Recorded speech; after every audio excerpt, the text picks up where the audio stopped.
Sino naman to? Yung na ano eh. Si Jerome! Ayun! Di ba? Tama. Oh, yung best friend niya! Yung lagi niya kasama. Ako? Lagi niyang kasama yun. Oh, lagi kasama. Gago, best friend mo yun eh. Oo, kami yung una magkasama nung bago-bago pa lang. Pero nung tumagal, di ba sila lagi magkasama? sabay pa nga Oh. kayo ng pag-uwi. Sabay lang, sinungaling. Paul, pero mas madalas mo kasama Best yun. friend niya yun. Oh, best friend mo yun, niya tanga. sila lagi Ulol, magkasama best friend mo yun. Best friend mo yun. Wala.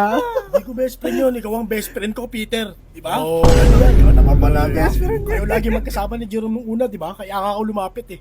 Kasi napapansin ko mas madalas mo na siyang kasama kaysa sa akin. Ikaw naman pala, Una, akala ko wala lang. Pero natakot ako na iniisip ko na baka ginagawa nyo na yung ginagawa natin dalawa.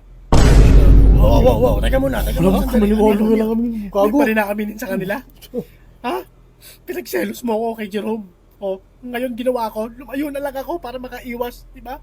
Ayoko na ng ganun. Ayoko na ng pinag- Bakit sa pamilya? Sige, relax. Bakit ka nag-anak? Bakit ka nag-asawa? Para makalayo sa'yo. Dahil ayoko na sa'yo. Hindi natin pala eh. Magsakitan, ano ba yan? Tumawag ka nga ng anak.